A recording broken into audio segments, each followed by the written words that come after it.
Shalom sahabat Alfitra Ministry dimanapun berada. Salam cinta Tuhan, cinta keluarga, dan jaga kesehatan. Sahabat Alfitra Ministry, dalam kesempatan kali ini kita akan sama-sama mendapatkan berkat rohani yang luar biasa dari Om Yan, karena kita akan mendengarkan khotbah dari Om Yan.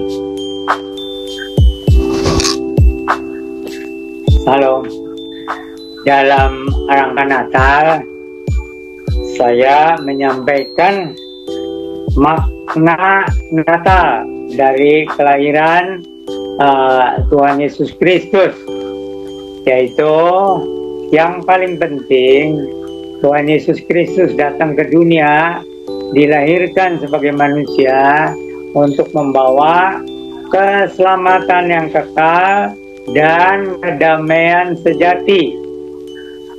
Nah, jadi ini yang paling penting, bahwa Tuhan Yesus Mesias yang dijanji-janjikan dalam perjanjian lama secara teliti itu, dia sudah datang untuk menggenapi nubuatan-nubuatan dalam perjanjian lama itu, dan yang terpenting adalah untuk menganugerahkan atau menjadi jalan keselamatan yang kekal dan kedamaian sejati bagi orang-orang yang percaya kepadanya.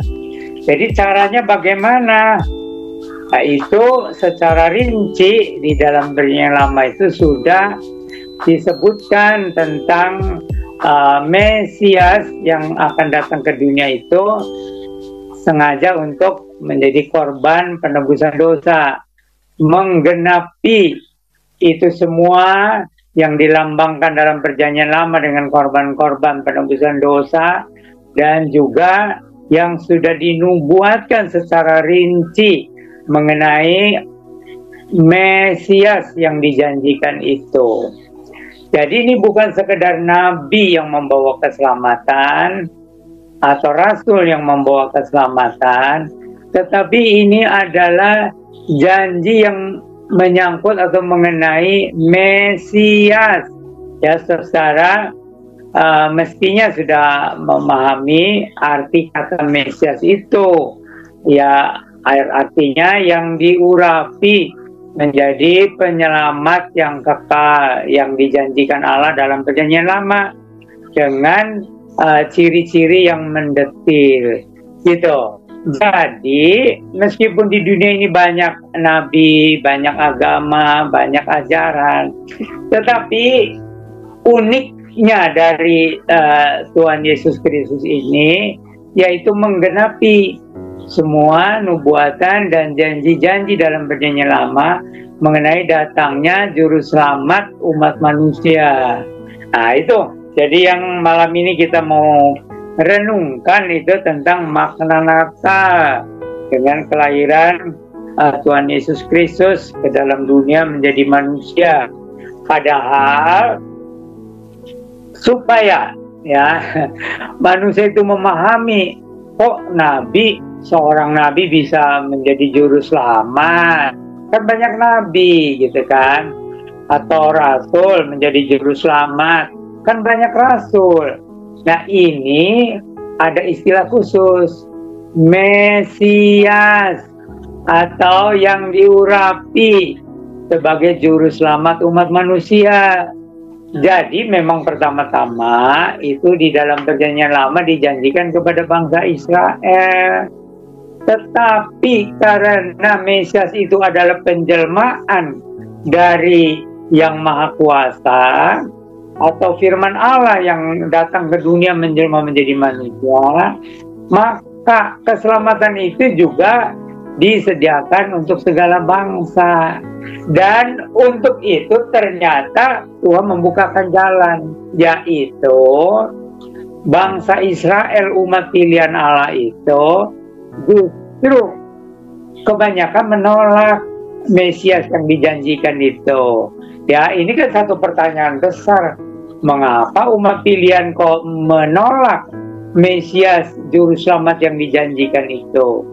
Semuanya juga sudah dituliskan di dalam perjanjian lama bahwa keselamatan dari Allah yang sejati, Allahnya bangsa Israel itu akan terbuka juga atau ditawarkan bagi bangsa-bangsa bukan Israel. Sehingga itu karena bangsa Israel itu justru menjadi penyebab Mesias itu disalib dan mati, maka keselamatan itu terbuka bagi bangsa-bangsa lain di luar bangsa Israel. Dan itu bisa digenapi karena Mesias itu bukan hanya mati di kayu salib. Karena kalau Mesias itu hanya mati di kayu salib, kita juga nanti bertanya-tanya, lalu apa bedanya dengan orang-orang yang disalibkan pada zaman Yesus? Kan banyak juga orang-orang yang disalibkan oleh pemerintah Romawi. Nah, yang menjadi ciri utama itu adalah bahwa Mesias yang dijanjikan itu tidak takluk kepada maut, tidak takluk kepada kematian, tidak takluk kepada kuasa kubur. Maka sesudah Yesus sang Mesias yang dijanjikan itu menebus dosa umat manusia di kayu salib, kemudian dikuburkan, tetapi pada hari yang ketiga Tuhan Yesus sang Mesias yang dijanjikan itu bangkit kembali dari antara orang mati, mengalahkan kuasa kematian, mengalahkan kuasa kubur, dan itu memang menggenapi nubuatan-nubuatan dalam Perjanjian Lama. Jadi hanya satu Mesias atau juru selamat umat manusia, itu ya Yesus ini. Karena hanya Yesus sang Mesias ini yang menggenapi nubuatan-nubuatan dalam Perjanjian Lama itu. Dan memang juga sampai begitu detailnya bahwa sang Mesias itu harus dari garis keturunan Raja Daud. Jadi tidak boleh di luar bangsa Israel. Lalu juga Mesias itu harus dilahirkannya di Bethlehem. Nah itu, karena memang Bethlehem itu disebut kota aslinya Raja Daud itu dulu ya, waktu orang tuanya itu dari Bethlehem. Lalu juga Mesias itu harus juga dilahirkan dari seorang anak darah. Karena kalau Mesias itu dilahirkan sebagai manusia biasa dari keturunan laki-laki dan perempuan yang biasa, itu kan menurut Alkitab nantinya bisa mewarisi dosa turunan atau membawa dosa warisan dari Adam dan Hawa itu. Itu sebabnya Yesus sang Mesias itu harus lahir dari seorang anak darah, dan itu pun sudah dituliskan di Perjanjian Lama. Jadi kalau ada ya oknum yang mengaku-ngaku bisa membawa keselamatan bagi manusia, tetapi tidak memenuhi itu nubuatan-nubuatan di Perjanjian Lama ya, yaitu bahwa harus lahir dari seorang anak darah ya, supaya bebas dari dosa keturunan, dan juga harus lahir di Bethlehem, itu kota asalnya Raja Daud. Dan Tuhan Allah berjanji bahwa nanti itu Mesias itu secara manusia harus dari garis keturunan Raja Daud. Tetapi masih ada lagi itu ciri-ciri atau tanda-tanda Mesias itu, yaitu bahwa hidupnya harus terbebas dari dosa. Bukan hanya dari dosa warisan, tetapi juga harus tidak jatuh ke dalam dosa apapun.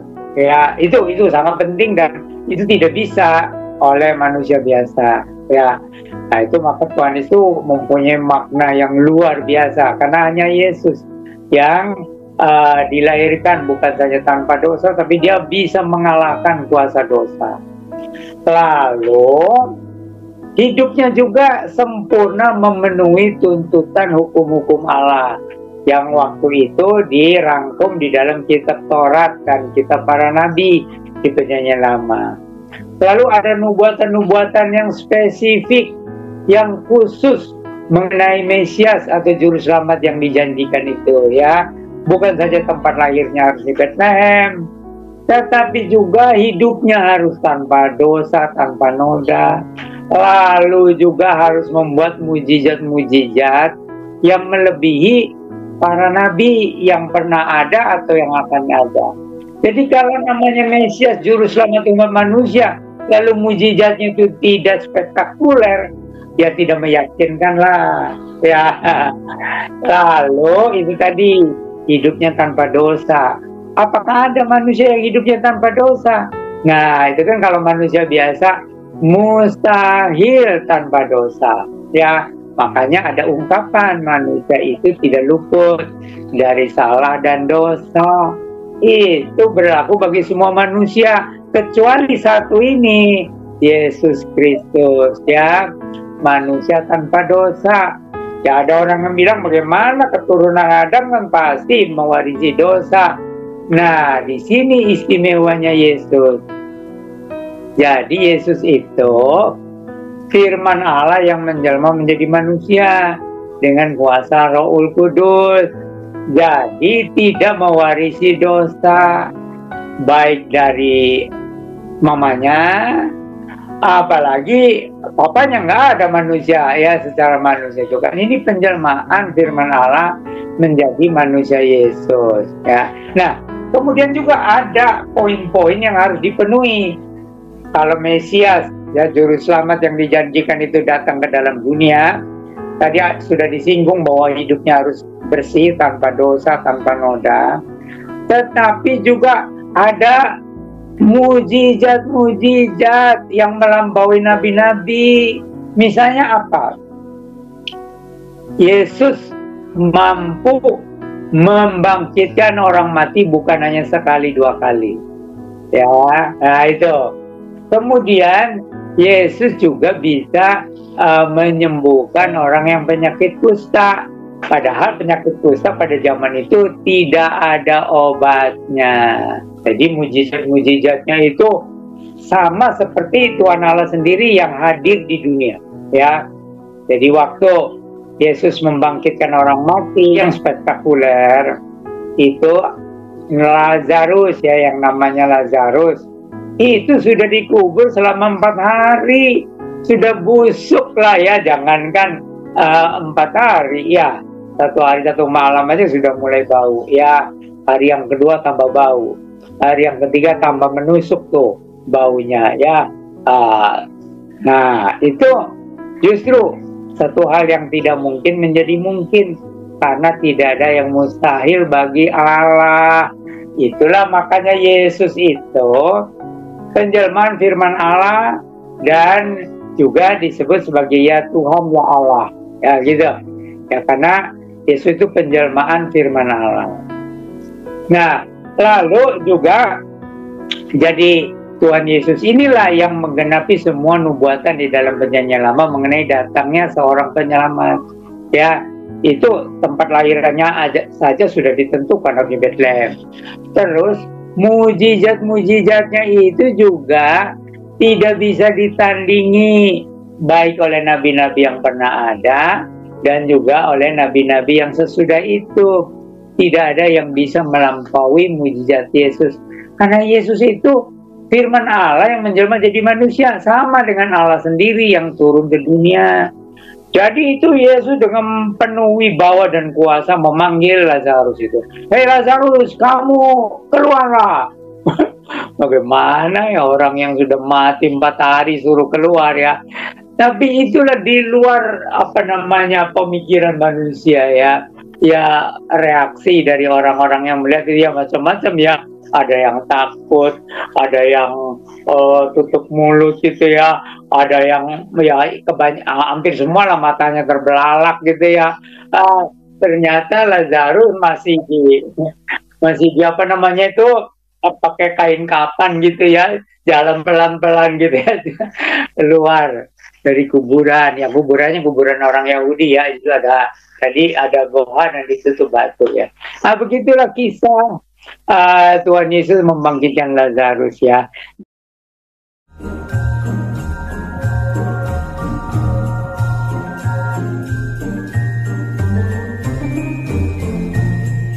Selamat Hari Natal, sahabat Alpetra. Tuhan Yesus memberkati.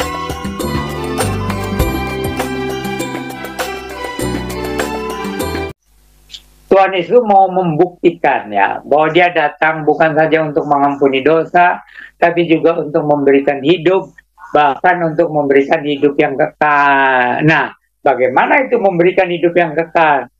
Jadi, waktu Yesus sesudah disalibkan, mati dan dikuburkan, dan kemudian pada hari yang ketiga Yesus bangkit dari antara orang mati, saudara tahu apa yang terjadi? Itu ada orang-orang mati juga yang dibangkitkan, kelihatan gitu ya, tapi bukan dengan apa namanya, bukan dengan badannya, hanya kelihatan keluar dari kuburan gitu ya, keluar, lalu kemudian ya terangkatlah juga mereka ke sorga gitu ya. Mujizat-mujizatnya karena ini untuk meyakinkan umat manusia seluruh dunia, segala bangsa, bahwa Mesias yang dijanjikan itu bukan saja menjamin penebusan dosa dan keselamatan kekal, tapi juga menjamin manusia nanti akan dibangkitkan. Ya, puji Tuhan, karena banyak juga saudara-saudara kita di Indonesia ini yang bukan orang Kristen itu mempercayai bahwa Yesus itu nanti datang membangkitkan orang mati. Apa harus Yesus yang diberikan kuasa membangkitkan orang-orang mati ya? Nah, ini kita pikir sendirilah, siapa sih yang bisa memberikan hidup ya kepada manusia dan bisa membangkitkan orang mati ya? Ya memang sih bisa aja dirasionalisasikan, itu kan kuasanya dari Allah. Tetapi meskipun kita mengiyakan itu kuasa dari Allah, tapi caranya Yesus itu ya membangkitkan itu seperti dari dirinya sendiri gitu. Jadi dia bukan berdoa, ya Allah, ya Bapa, berikanlah kepadaku kuasa untuk membangkitkan orang mati. Nggak ada doa begitu ya. Itu supaya pendengar juga jadi memahami ya. Jadi hukum kasih itu ya, hukum kasih itu hanya dari Yesus ya. Kalau untuk berbuat baik ya, semua agama juga mengajarkan kebaikan ya. Begitu rata-rata lah, hampir semua agama mengajarkan kebaikan ya. Tetapi kalau Yesus itu lebih dari pengajaran kebaikan, kasihilah musuh-musuh. Itulah ya. Dan rasul-rasul Yesus berbuat mujizat di dalam nama Yesus, bisa membangkitkan orang mati, bisa menyembuhkan orang yang sakit kusta, tapi di dalam kuasa nama Tuhan Yesus Kristus ya, itu. Nah, itulah jadi supaya umat manusia itu jangan ragu-ragu ya untuk percaya pada Tuhan Yesus Kristus, untuk menerima Tuhan Yesus itu sebagai Mesias atau Juru Selamat yang dijanji-janjikan dalam perjanjian lama. Dan untuk itu secara rinci itu sudah disebutkan, harus lahir dari seorang anak darah. Kenapa harus lahir dari seorang anak darah? Ya supaya ya jangan mewarisi dosa, karena ini juga penjelmaan dari rahim Maria itu ya. Jadi bukan dari benih seorang laki-laki gitu ya. Lalu bukan itu saja, hidup Yesus itu tanpa dosa, tanpa noda. Ini tidak ada yang bisa menandingi, nggak ada. Nah, ini yang perlu ditekankan, bahwa Tuhan Yesus itu bukan seorang nabi yang sudah mati tidak berdaya, tapi dia mati untuk menebus dosa, dia bangkit dari antara orang mati, dan dia menyertai orang yang percaya. Apa kata Tuhan Yesus? Aku menyertai kamu sampai akhir zaman.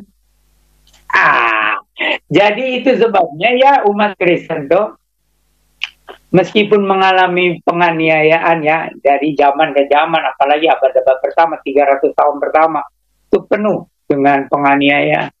Tetapi karena mereka di dalam penganiayaan itu merasakan kehadiran Yesus, diberikan kekuatan, diberikan kedamaian gitu ya. Nah, kalau yang kira-kira tidak bisa tidak, murid-muridnya tidak mampu menanggung, Tuhan Yesus memberikan kekuatan yang ekstra, atau Tuhan Yesus yang mengalahkan itu orang jahat gitu. Jadi sampai sekarang juga ya ada orang-orang Kristen yang kuat imannya dan mentalnya diizinkan mengalami penganiayaan, bahkan kematian, siksaan. Tapi Tuhan Yesus kan tahu siapa yang masih belum kuat gitu ya imannya. Nah, Tuhan Yesus tuh bisa menghindarkan juga gitu. Atau Tuhan Yesus memberikan kekuatan ekstra. Karena Tuhan Yesus berjanji, aku menyertai kamu senantiasa hingga kesudahan zaman. Nah, ini jadi di dalam perkembangan agama Kristen itu ya, Terutama 3 abad yang pertama itu umat Kristen banyak penyiksaan, penganiayaan. Sesudah itu pun kadang-kadang damai, kadang-kadang disiksa gitu, dan tersebar ke seluruh dunia, ke segala bangsa. Dan itu pada awalnya biasanya umat Kristen itu dianiaya, gitu. Tetapi kehadiran Tuhan Yesus itu yang memberikan kekuatan, ya. Nah, Tuhan Yesus berkata, aku menyertai kamu sampai kesudahan alam, kesudahan zaman, sampai akhir zaman. Itu. Jadi sampai sekarang umat Kristen kan ada yang mengalami penganiayaan, terutama di daerah-daerah baru, ya. Dulu di Afrika, ya. Tapi juga pernah di Amerika lah, atau yang suku Indian lah, atau di Amerika Latin. Dan di Indonesia juga itu waktu melayani apa kabar Injil, misionarisnya melayani suku-suku yang di pedalaman itu mujizat Yesus itu masih suka dialami oleh para misionaris atau para pemberita Injil, ya. Tapi kalau waktunya meninggal, ya udah Tuhan kasih kekuatan aja. Jadi ada cukup banyak pekabar Injil atau misionaris ya mati dipenggal atau ditusuk atau dirajam dengan batu, ya. Tapi itu sudah selesai tugasnya, itu yang bersangkutan itu. Tapi kalau belum selesai, bisa terjadi mujizat, bisa terjadi apa Tuhan Yesus yang mendatangkan apalah gitu ya, musibah kepada penganiaya itu. Ya, itu sebabnya orang Kristen jangan takut. Beritakan Injil kepada segala bangsa. Beritakan Injil sampai Tuhan Yesus datang. Karena kalau kita tidak kuat, Tuhan Yesus nanti yang ada di samping kita. Tuhan Yesus kan lebih tahu, ya. Jadi kalau orang jahat ini bisa bertobat, dikasih waktu, kesempatan, ya. Itu. Sampai ada kan misionaris-misionaris yang mati demi mengabarkan Injil. Tapi sesudah itu, orang-orang yang menganiaya itu, waktu melihat misionaris atau pengabaran ini juga tidak bawa senjata. Tidak bawa senjata. Lalu mereka itu terpukul. Kenapa kita katanya begitu kejam? Orang tidak bawa senjata, tapi kita sampai membunuh dia, sampai ada yang sampai hancur juga, ya. Banyak yang juga bertobat tuh. Melalui kematian para misionaris, para pemberita Injil itu. Karena mereka itu melihat, ini orang cerita tentang Yesus. Yesus yang menebus dosa. Yesus yang mengasihi manusia. Tapi tidak bawa senjata dan rela berkorban. Itu. Ada banyak tuh. Yang akhirnya mereka merasa ya mereka sih kelihatan tadinya orang biadab, ya. Tapi orang biadab namanya manusia kan ada hati nurani juga. Gitu. Jadi ada juga tuh suku-suku yang tadinya ya kita katakan biadab lah, ya, bertobat. Melihat ini Pak kabar Injil tidak bawa senjata, tapi memberitakan Yesus yang menebus dosa. Itu makanya tidak heran ada suku-suku yang kita bilang terbelakang, suku-suku yang kita bilang primitif, ya, suku-suku yang buas jadi orang Kristen. Penuh kasih. Itu, ya. Jadi teladan Yesus itu sangat penting bagi pemberita Injil, ya hamba-hamba Tuhan yang di kota. Pendeta-pendeta yang di kota sih kebanyakan enak, ya, tetapi ada juga yang mengalami penganiayaan meskipun di kota, gitu. Di mana ada orang percaya kepada Tuhan Yesus, di situ Roh Kudus bisa hadir. Itu sebabnya di Perjanjian Lama itu rinci. Kalau nanti Mesias Juru Selamat itu datang, ya, sampai tempat lahirnya pun disebut harus lahirnya di Bethlehem. Dan secara manusia harus dari garis keturunan Raja Daud. Terus juga ada lagi yang juga sangat penting. Kalau Juru Selamat manusia datang, itu harus tidak ada dosa, tidak ada noda. Nah, itu, ya, terus ada lagi mujizat Yesus sebagai Mesias. Ya, jadi itu mujizatnya bukan sekedar keajaiban.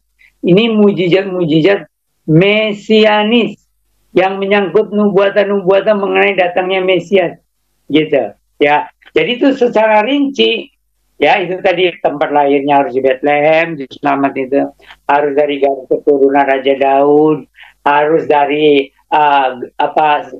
anak seorang gadis, harus juga hidupnya tanpa noda, tanpa dosa, harus juga mujizat-mujizatnya melebihi nabi-nabi. Yang sangat penting juga harus matinya itu untuk menebus dosa. Lalu tidak kurang pentingnya harus bangkit dari antara orang mati. So, kalau Yesus tidak bangkit, dia juga punya dosa kali. Mati, itu disalibkan. Kan ada banyak orang yang disalibkan, tapi tidak bangkit. Gitu ya. Tapi Yesus bangkit dari antara orang mati. Roh Kudus, roh kebenaran akan menyertai umat Kristen. Itu sebabnya umat Kristen sampai sekarang ya, tengah-tengah penderitaan masih ada kedamaian. Nah, itu kadang-kadang ya dengan doa penuh iman nanti Roh Kudus yang bekerja gitu ya, nanti orang-orang bertobat gitu. Itu pernah terjadi di Amerika ya. Charles Finney namanya, Charles Finney. Itu orang kota, orang Amerika. Tapi Charles Finney ini ya, khotbahnya jadi kalau hamba Tuhan sekarang bilang dia tuh kurang hikmat. Charles Finney kalau khotbah keras sekali, menuduh orang berdosa, mau menyuruh orang bertobat tuh, dosa-dosa orang yang dihadapannya dia kan tahu itu kehidupan hari-harinya, ketemplak dosa. Ya marah tuh orang-orang tuh, marah mau hajar ini pendeta ini Charles Finney. Tapi ya terus berkhotbah gitu ya. Lalu itu kuasa Roh Kudus ya, menjatuhkan orang itu satu-satu. Orang yang mau sama pengkhotbah ini jatuh nangis, jatuh nangis, jatuh nangis, jatuh nangis. Wah, dari situ tersebar. Jadi orang yang jauh juga banyak yang nangisi dosa. Itu di Amerika itu tahun berapa saya lupa. Gitu. Jadi kan waktu itu ya orang Amerika itulah ya, kalau jauh dari Tuhan kita tahu lah bagaimana kelakuannya ya kalau jauh dari itu. Tapi waktu itu betul-betul terjadi kebangunan rohani. Banyak orang ya begitu dengar ini nama ini, jadi bukan nama Yesus ya, nama Charles Finney, tapi kan dikaitkannya dengan Yesus gitu. Yang banyak yang terjatuh nangisi dosa. Itu terjadi kebangunan rohani di Amerika. Itu Charles Finney diurapi oleh Roh Kudus luar biasa. Ya memang ya hamba Tuhan dinasihatkan kalau khotbah tuh katanya pakai hikmat ya, pakai hikmat kebijaksanaan gitu ya, jangan terlalu keras menegur gitu ya, harus bisa kasih perumpamaan gitu ya. Kalau hamba Tuhan sekarang ya, apalagi pendeta katanya sudah penuh hikmat. Jadi khotbahnya itu dirangkai dengan kata-kata yang yang logis, yang menarik gitu ya. Ya gitulah ceritanya. Ya bukannya nggak boleh ya. Itu bergantung hamba Tuhannya atau pendetanya, kuasa Roh Kudusnya berapa dia yang sudah diyakini dia mendapatkan kuasa Roh Kudus itu ya. Sebab ada juga hamba Tuhan itu takut-takut kalau khotbah. Apalagi pengkhotbah masih muda ya, takut kalau berkhotbah ya. Lihat itu majelisnya garang-garang ya, apalagi kalau majelisnya itu kumisnya tebal. Ya, jadi banyak hamba Tuhan itu takut sama manusia, banyak ya. Tetapi berbahagialah kalau kita ya tidak takut sama manusia, tapi juga kita pakai hikmat Tuhan, pakai kuasa Roh Kudus. Ya bukan karena kita ini hamba Tuhan, kita tidak takut sama manusia, lalu ngomongnya sembarangan, ya nggak boleh juga. Kristen sih Kristen kan ya ceritanya. Tapi hidupnya hari-hari penuh dengan dosa, hari Minggu kayak orang saleh gitu kan. Betul, Allah itu kasih, ya Allah itu kasih, tapi Allah Tuhan Yesus itu nanti akan datang juga sebagai hakim, ya, yang tidak pandang muka siapapun. Tuhan Yesus memberkati.